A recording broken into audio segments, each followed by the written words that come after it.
నమస్తే welcome to focus. Bhogapuram అంతర్జాతీయ airport Uttarandhra ప్రజల చిరకాల స్వప్నం. సాగర్ తీరాన పోటెత్తుతున్న మరొక ప్రగతి కిరీటం. కాలంతో పోటీ పడుతూ సాగుతున్న అంతర్జాతీయ స్థాయి నిర్మాణంలో విశేషాలెన్నో. 2026 నాటికి తొలి దశ సాకారం చేయడమే లక్ష్యంగా పెట్టుకుంది ప్రభుత్వం. ఉత్తరాంధ్ర భాగ్యరేఖగా మారుతున్న భోగాపురం ఎయిర్పోర్ట్ పై స్పెషల్ ఫోకస్. అంతర్జాతీయ విమానాశ్రయం అంటే ఏ రాష్ట్రానికైనా ప్రతిష్టాత్మకమే. అభివృద్ధికి అదొక గీటురాయి. విదేశీ పెట్టుబడులకు రన్వే లాంటిదే. ఫైనాన్షియల్ స్టేటస్ ఒక్కసారిగా టేకాఫ్ అందుకుంటే చాలు, ఆకాశమే హద్దుగా దూసుకుపోవచ్చు. సీఎం జగన్ ఆకాంక్ష కూడా అదే. ఉత్తరాంధ్ర ప్రజల చిరకాల వాంఛ నెరవేర్చడం ఒకటే కాదు, ప్రపంచ యవనికపై భోగాపురం ఎయిర్పోర్ట్ను వైభోగపురంగా మార్చడమే ఆయన లక్ష్యం. ఆ సంకల్పంతోనే సరిగ్గా ఏడాది క్రితం భూమి పూజ చేశారు. అప్పట్నుంచి పనులు కాలంతో పాటు పోటీపడి నడుస్తున్నాయి. ఎయిర్పోర్టు సకల సౌకర్యాలతో శరవేగంగా రూపుదిద్దుకుంటోంది. 2026 నాటికి తొలి ఫ్లైట్ ఎగరాలని ప్రభుత్వం లక్ష్యంగా పెట్టుకుంది. దాదాపు 4500 కోట్లతో జీఎంఆర్ గ్రూప్ పీపీపీ విధానంలో నిర్మాణం చేపట్టింది. తొలి దశలో 60 లక్షల మంది ప్రయాణికులకు సరిపోయేలా సౌకర్యాలు కల్పిస్తారు. ఏడాదికి 4 కోట్ల మంది ప్రయాణికుల కెపాసిటీతో ఇంటర్నేషనల్ డొమెస్టిక్ కార్గో టెర్మినల్ అందుబాటులోకి రానుంది. భూమి పూజ చేసిన రోజు జగన్ చేసిన సంకల్పం కూడా ఇదే. పునాదిరాయి వేషం 2026లో మళ్ళీ మీ బిడ్డే, మీ అన్నే, మీ తమ్ముడే మళ్ళీ ఇక్కడికే వచ్చి ఇదే ప్రాజెక్టును మళ్ళీ ఇనాగ్రేట్ కూడా చేస్తాము అని చెప్పి కూడా దేవుడు దయతో చేస్తా ఉన్నాను. అది కూడా జరుగుతుంది దేవుడు ఆశీస్సులతో. భవిష్యత్ అవసరాల దృష్ట్యా ఉత్తరాంధ్రలో అంతర్జాతీయ గ్రీన్ఫీల్డ్ విమానాశ్రయం నిర్మించాలనే ప్రతిపాదన ఎప్పటినుంచో ఉంది. వైసీపీ అధికారంలోకి వచ్చిన నాటి నుంచి అవసరమైన అనుమతుల కోసం ముఖ్యమంత్రి జగన్ ఢిల్లీ స్థాయిలో ప్రయత్నాలు చేశారు. మరోవైపు క్షేత్రస్థాయిలో రైతు సమస్యలను పరిష్కరించేందుకు చొరవ తీసుకున్నారు. భూమి పరిస్థితిని బట్టి ఎకరాకు 28 లక్షల నుంచి 36 లక్షల వరకు పరిహారాన్ని ప్రకటించారు. డి పట్టా భూములకు జీ రాయితీ భూమితో సమానంగా పరిహారాన్ని ముఖ్యమంత్రి జగన్మోహన్ రెడ్డి మంజూరు చేశారు. దీంతో రైతులు చాలా మంది పిటిషన్లను ఉపసంహరించుకున్నారు. మిగతా వాటిని సర్వోన్నత న్యాయస్థానం పరిష్కరించింది. విమానాశ్రయ నిర్వహణకు, ఇతర అనుబంధ కార్యకలాపాలకు 2750.78 ఎకరాలు సరిపోతాయని ప్రభుత్వం నిర్ణయించింది. అందులో 422.69 ఎకరాల ప్రభుత్వ భూమి ఉంది. అదలా ఉంటే 1413 మంది రైతులకు చెందిన 1383.39 ఎకరాల జీ రాయితీ భూమి, 572 మంది లబ్ధిదారుల స్వాధీనంలో ఉన్న డి పట్టా భూమి సేకరణ ప్రక్రియను అధికార యంత్రాంగం ఎలాంటి కొర్రీలు పెట్టకుండా పూర్తి చేసింది. విమానాశ్రయ నిర్మాణానికి ప్రభుత్వం సుమారు 2203 ఎకరాలు కేటాయించింది. మిగతా భూమిని ఐటీ సిటీ కోసం కేటాయించే అవకాశాలున్నాయని ప్రభుత్వ వర్గాలంటున్నాయి. గత టీడీపీ ప్రభుత్వం అక్కడక్కడా వదిలేసిన దాదాపు 117 ఎకరాల సేకరణ ప్రక్రియను జగన్ ప్రభుత్వమే పూర్తి చేసింది. చెన్నై హౌరా జాతీయ రహదారిపై నుంచి నేరుగా విమానాశ్రయానికి వెళ్లేందుకు వీలుగా అనుసంధాన రోడ్డు, ట్రంపెట్ ఆకారంలో ఫ్లైఓవర్ నిర్మాణానికి అవసరమైన భూమి సేకరణ 2వ దశలో పూర్తయింది. భోగాపురం విమానాశ్రయ స్వరూపాన్ని ఒక్కసారి పరిశీలిస్తే అంతర్జాతీయ విమానాశ్రయం మొత్తం స్థలం 2751 ఎకరాలు.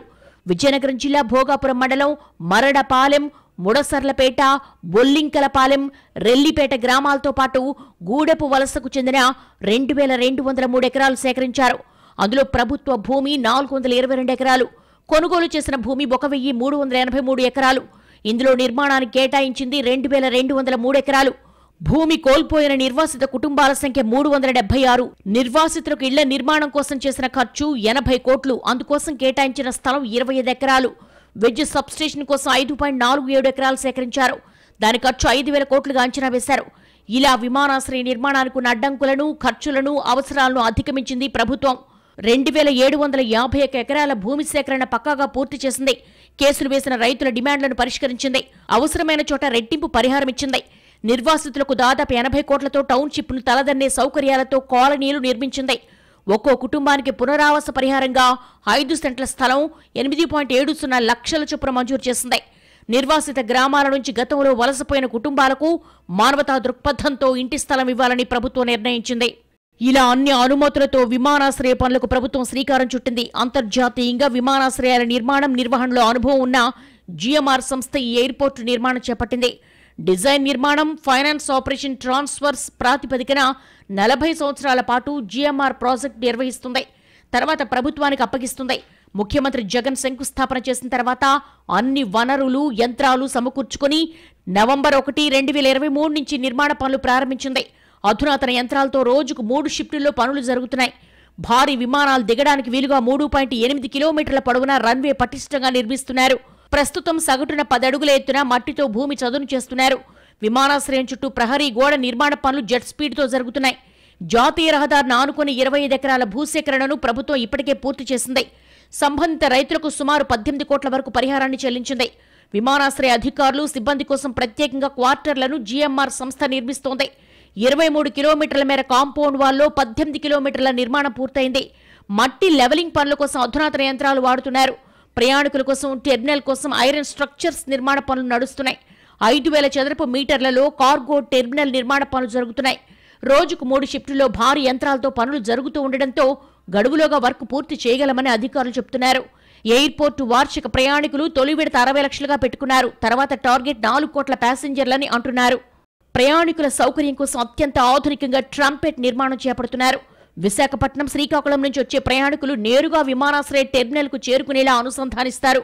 అంతర్జాతీయ ఎగ్జిమ్ గేట్వే ఏర్పాటుకు వీలుగా cargo terminal, logistic eco system తొలి దశలో 5,000 చదరపు మీటర్ల విస్తీర్ణంలో దేశీయ, అంతర్జాతీయ కార్గో టెర్మినల్ అభివృద్ధి చేస్తున్నారు.